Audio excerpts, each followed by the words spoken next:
देखो अगर आप डोरेमोन, शिनचैन या ऑगी जैसे कार्टून या एनीमे देखते हो तो आपको तो पता ही होगा कि ऑगी के फर्स्ट एपिसोड में उसके साथ क्या हुआ था। और जहाँ डोरेमोन और डोरेमी एक रोबो है तो ये भाई बहन कैसे हुए? अगर डोरेमोन डोरेमी का भाई है तो इनके पेरेंट्स का है। और जैसे ये कार्टून के पहले ही एपिसोड में मिस्टीरियस चीजें हो जाती है, वैसे ही हमारी लाइफ में पहली चीज मिस्टीरियस ही हुई है। लाइक पहली बार टीचर से मार खाना हो या पहली बार साइकिल पर से गिरना हो।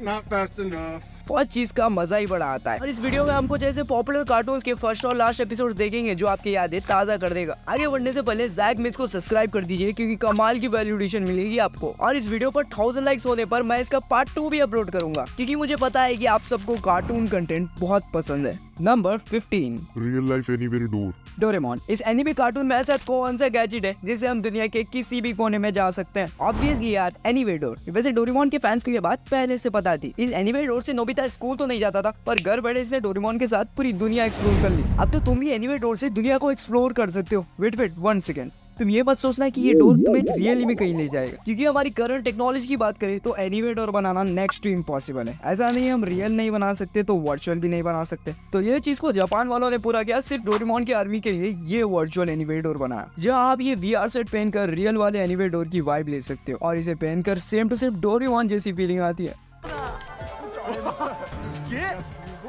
Number 14, Ninja turtles. अगर आप ये एनीमे देखते हो तो आपको माइकल एंजेलो का ये कूल सा नानचक्स तो पता ही होगा, जो शायद ब्रूस ली से इंस्पायर होकर इसे दिया गया हो। बट ब्रिटेन वालों ने माइकल एंजेलो के हाथ में कुछ और ही थमा दिया है। ये टर्टल जैसे दिखने वाला वेपन है, इसे दुश्मन क्या ही मरेंगे। ये इसीलिए चेंज हुआ क्योंकि ब्रिटेन और जापान की आपस में बहुत तगड़ी वाली दुश्मनी रही। अब ये वेपन ज्यादा वायलेंट ना दिखे इसलिए इसे चेंज कर कुछ ऐसा बना डाला। भाई आफ्टर ऑल मुझे माइकल एंजेलो सिर्फ नैनचेक के साथ ही अच्छा लगता है। और तुम्हें इन चारों टर्टल में से कौन सा सबसे ज्यादा अच्छा लगता है? कमेंट बॉक्स में उस टर्टल का नेम लिख देना। नेम याद नहीं है तो टर्टल का कलर ही मेंशन कर दो, उसे मैं क्लियरली समझ जाऊंगा। और हाँ, फेवरेट टर्टल का ही कलर लिखना।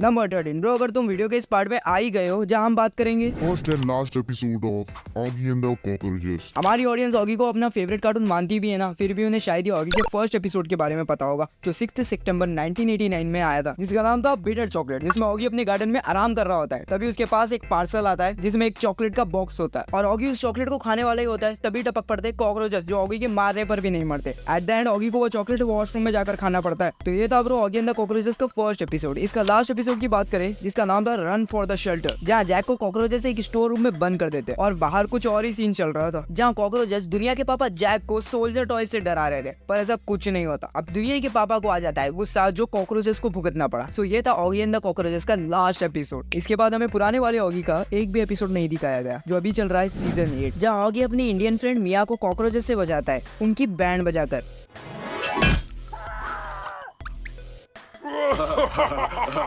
नंबर 12, देखो ब्रो जहाँ डोरेमोन ऑगी जैसे एनिमे कार्टून की बात करी जाए तो हम परमैन को कैसे भूल सकते हैं। इस कार्टून में 5 कैरेक्टर्स होते हैं जिसमें मित्सु इन सब का लीडर होता है। इस एनिमे कार्टून के राइटर फिजिको फिजियो जो डोरेमोन और कितरेत्सु जैसे और भी कार्टून की स्क्रिप्टिंग कर चुके हैं। ओके, अब बात करेंगे परमैन के लास्ट एपिसोड के बारे में जो बहुत ही इमोशनल था। हुआ यह था कि परमैन अपने काम को फुल डेडिकेशन से कर रहा होता है और इसी डेडिकेशन और नेक्स्ट लेवल परफॉर्मेंस को देखकर परमैन के बॉस बर्डमैन उसे दूसरे प्लेनेट भेज देते हैं जहाँ परमैन जैसे बंदे की ही जरूरत होती है। ये सुनकर परमैन खुश भी था और उदास भी, क्योंकि उसे अर्थ को छोड़ने का मन नहीं कर रहा था। वो तुरंत जाता है अपने घर पर और डिसेंट बच्ची की तरह अपनी मम्मी की डिश वॉशिंग में हेल्प करता है। पापा को मालिश और परमैन की बहन जो उससे बहुत लड़ा करती थी उसको गले लगाकर सोने जाता है। सुबह जल्दी से उठकर वो अपने मॉम को गले लगाकर उन्हें आखिरी गुड बाय बोला और चले गया दूसरे प्लेनेट में।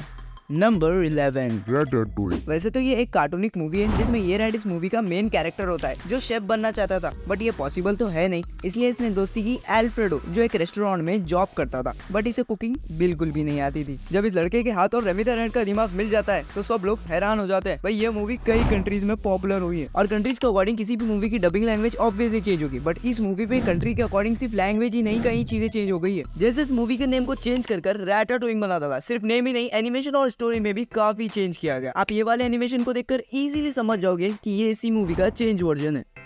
Number 10, Real life shit. देखिए कार्टून की कुछ कुछ ऐसी चीजें जो रियल लाइफ में बनाई जाती है। क्या हो अगर रियल लाइफ के आदमी को ही कार्टून में बनाया गया हो। 2001 में एक बहुत ही इंटरेस्टिंग शो आया था श्रेक, जो आपने कभी ना कभी तो देखा होगा। श्रेक जो एक नॉर्मल इंसान बिल्कुल भी नहीं है, बड़ा चौड़ा हल्क जैसे दिखने वाला ये आदमी नॉर्मल इंसान कैसे होगा। एक्चुअली श्रेक को बनाया गया है मॉरिस टिलेट से इंस्पायर्ड होकर, जिन्हें एक्रोमेगली हार्मोन डिसऑर्डर था। इसके कारण इनकी हड्डियों की चौड़ाई बढ़ने लगी। इस भाई की पूरी बॉडी श्रेक से मिलती है और एनिमेशंस भी इन्हीं को देखकर बनाए गए। ऐसे और भी कार्टून कैरेक्टर्स है जिसे रियल लाइफ पर्सन को देखकर बनाया गया, जैसे अलादीन वाले जिनको रॉबिन विलियन को देखकर बनाया गया, मिस्टर पोटैटो को स्टीव नियरबाई को देखकर और मिसेस पोटैटो को निकी मानिया पर बनाया गया।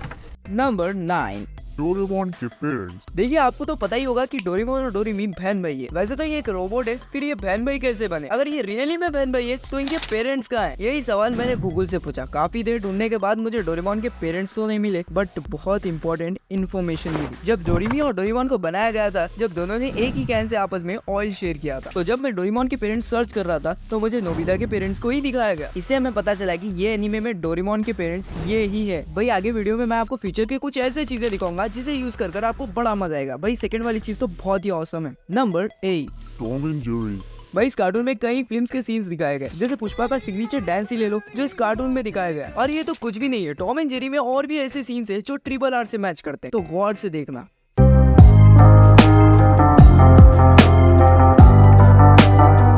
यही नहीं, अभी और सुनिए। Not bad. Now you. Vim वालों ने ये सीन को बहुत सही तरह एग्जीक्यूट किया है। तो इस सीन्स की सिमिलैरिटी को times of India, news India और भी कई पेजेस पर फीचर किया है। Number 7, Eraser। जिसने स्कूल में हमारा बहुत साथ दिया, और ये है ट्रांसपेरेंट इरेजर, जिसे आप कहाँ इरेज कर रहे हो वो क्लियरली देख सकते हो। और फ्यूचर में ऐसी चीजें आएंगी आप लिटरली हैरान हो जाओगे। जैसे अक्सर ग्रोसरीज लेने आपको जाना पड़ता है, बट ये सब चीजें आपका फ्रिज ला के देगा। बिलीव नहीं हो रहा है ना? मुझे भी फर्स्ट टाइम नहीं हुआ था। इस टॉपिक पर मैं अलग से वीडियो बना दूंगा। तो चलो एक ऑडियंस पोल करते हैं। नंबर 1 में इस वीडियो का सेकंड पार्ट और नंबर 2 में फ्यूचर में आने वाली ऐसी ऑसम चीजें। भाई अभी जाओ कमेंट बॉक्स में और बताओ मुझे कौन सी वीडियो पहले अपलोड करनी चाहिए। भाई कमेंट्स भर भर के आने चाहिए, जैसे मेरी लास्ट वीडियो में आए थे। बस स्कैम कर दो कमेंट्स का। नंबर 6, जब डोरेमोन चिंचैन जैसे एनिमे कार्टून्स की बात करें तो हम निंजा हथौड़ी को कैसे भूल सकते हैं। भाई इस कार्टून को पर्सनली मैं बचपन से देखते आ रहा हूँ, बट मैंने आज तक निंजा हथौड़ी के बाल नहीं देखे, क्योंकि ऐसा कोई एपिसोड नहीं है जिसमें हथौड़ी ने स्कार्फ या मफलर नहीं पहना हो। बट इसके बारे में रिसर्च करने से मुझे ये पता चला कि निंजा हथौड़ी के बाल इस कार्टून के विलन अमारा से मिलते जुलते हैं, और निंजा हथौड़ी के डैड को देखकर आपको ये डिफरेंस इजीली पता लग जाएगा। और निंजा हथौड़ी के लास्ट एपिसोड में हथौड़ी और उसके डैड की आपस में फाइट हो जाती है। एक्चुअली में हुआ क्या, जानने के लिए बने रहिए हमारे साथ। भाई जो लोग अभी तक इतनी सारी इन्फॉर्मेशन कंज्यूम कर चुके हैं, तो नेक्स्ट वन उन सब के लिए। देखो भाई एग्जाम के क्वेश्चन बच्चों को बहुत परेशान करते हैं। अब इस प्रॉब्लम से बचने के लिए बच्चे ने कमाल की क्रिएटिविटी लगाई है। एग्जाम के क्वेश्चन पर भालू ड्रॉ किया, और ये बच्चा जस्टिफाई भी कर रहा है कि मिस क्वेश्चन पर भालू आ गया, इसीलिए मैं क्वेश्चन रीड नहीं कर सका। और जब किसी मासूम बच्चे को अपनी पेरेंट्स की सिग्नेचर कॉपी करने नहीं आती, तो वो मॉम लिखकर ये समझते हैं कि टीचर उनकी तरह मासूम है। Number 5, The Creepy Doll। देखिए जब किसी भी डोरेमोन या चिंचैन जैसे एनिमे कार्टून में बारिश होती है तो वो अपने विंडो पर ये डरावनी सी डॉल लगाते हैं। मैंने इस डॉल को डरावनी इसलिए कहा क्योंकि एनिमे में ये डॉल को बहुत क्रीपी दिखाया गया। डोरेमोन और चिंचैन है जापान के, तो जापान में जब भी बारिश होती है तो वो अपने विंडो पर ये डॉल लगाते हैं, जिसका नाम है तेरू तेरू बोजू, मतलब शाइन शाइन मॉन्क। अब ये डॉल अपने घर को कितना शाइन करेगा ये तो पता नहीं, बट जापान वालों का मानना है कि ये डॉल लगाने से बारिश रुक जाती है और एक अच्छा मौसम स्टार्ट होता है। मतलब जापान हेट्स बारिश, और जहाँ इंडिया में हम चाहते हैं कि बारिश हो ताकि कल हमें स्कूल को हॉलीडे मिल जाए। Number 4, Ninja Hattori vs Dad। Bro क्या तुम्हें ये बात याद है? मैंने कहा था कि निंजा हथौड़ी के लास्ट एपिसोड में हथौड़ी और उसके डैड की आपस में फाइट हो जाती है। एक्चुअली में निंजा हथौड़ी के लास्ट एपिसोड में हथौड़ी की डैड हथौड़ी को वापस उसके असली घर ले जाने आते हैं, ताकि हथौड़ी अपने टाउन के बच्चों को निंजा सिखा सके। अब हथौड़ी तुरंत जाता है शिंजो और शिशुमानु के पास और बता रहा होता है कि वो अपने घर वापस जा रहा है। तभी अनफॉर्चुनेटली केनिची सारी बातें सुन लेता है। अब केनिची को करनी थी हथौड़ी के साथ लास्ट पार्टी। वो अपने सैड फेस को अमारा की मदद से स्माइली जैसा फेस बना लेता है। अब पार्टी हो गई थी शुरू, पर सब लोग थे सैड। हथौड़ी के डैड ने लोगों को एंटरटेन करने के लिए हथौड़ी को चैलेंज किया। दोनों में हुई जम के फाइट। तभी फाइट के दौरान ट्री की जो ब्रांच वो टूटकर केनिची के सर पर गिरती है, जिससे हथौड़ी डिस्ट्रैक्ट हो जाता है। एट द एंड वो फाइट हार जाता है। फिर हथौड़ी के डैड उससे कहता है कि तुम इस बार यहीं रुक जाओ, तुम्हें और प्रैक्टिस की जरूरत है, और हैप्पी एंडिंग के साथ एपिसोड एंड। तो ये निंजा हथौड़ी का लास्ट एपिसोड, बट अभी अप्रूव नहीं हुआ है, शायद इसके बाद भी और एपिसोड्स आएंगे।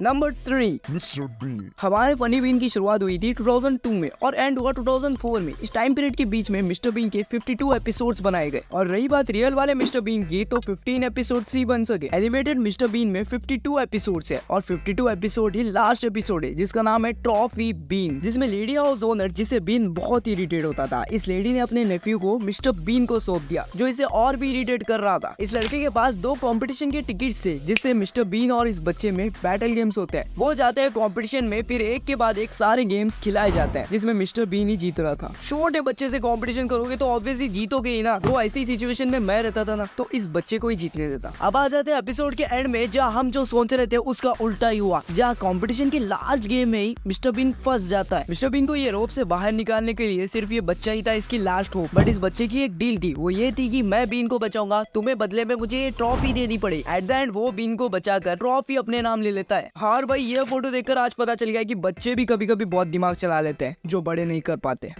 Number 2, Doraemon. नोबिता, जो एक लेजी और आलसी लड़के के नाम से जाना जाता है। और नोबिता की ये निंजा टेक्निक को हमारे कंट्री का हर लेजी इंसान सीखना चाहता है। पर डोरेमोन के लास्ट एपिसोड में यही लेजी नोबिता फ्यूचर में एक पॉपुलर साइंटिस्ट बन जाता है। बिलीव करना मुश्किल है ना, बट एक्चुअली में डोरेमोन के लास्ट एपिसोड में, जहाँ हर बार की तरह नोबिता डोरेमोन से गैजेट मांगने आता है, काफी गिड़गिड़ाने के बाद भी डोरेमोन कुछ रिएक्ट नहीं कर रहा था, क्योंकि डोरेमोन की बैटरी डेड हो चुकी थी। ये देखकर नोबिता का दिल दहल सा गया, क्योंकि डोरेमोन से अच्छा दोस्त इसे पूरे वर्ल्ड में नहीं मिलेगा। डोरेमोन के जाने के बाद नोबिता एक हार्ड वर्किंग लड़का बन जाता है, और यही हार्डवर्क के साथ नोबिता एक दिन साइंटिस्ट भी बन जाता है, सिर्फ डोरेमोन को वापस लाने के लिए। और वो भी टाइम दूर नहीं था जब डोरेमोन ने 20 साल के बाद अपनी आंखें खोली और बोला कि नोबिता, तुमने अपना होमवर्क किया? भाई ये सीन इस एनीमे का सबसे इमोशनल सीन है, जहाँ दो दोस्त 20 इयर्स बाद वापस मिलते हैं। नंबर 1, इस बार हम किसी कार्टून के लास्ट एपिसोड के बारे में बात नहीं करेंगे, हम बात करेंगे इस वीडियो के बारे में, जहाँ मैंने आपको बताया कुछ एनीमे कार्टून्स के फर्स्ट और लास्ट एपिसोड्स। और इनमें से आपको सबसे ज्यादा कौन सा अच्छा लगा कमेंट बॉक्स में जरूर बताइएगा, और इस वीडियो के पार्ट 2 के लिए भी कमेंट करना मत भूलना। Thank you guys for watching entire video. क्या आपने लाइक और सब्सक्राइब करा है? अगर हाँ, मतलब आपको कार्टून्स में इंटरेस्ट है, तो लेफ्ट वाली वीडियो को बिल्कुल स्किप मत करना। Go and watch.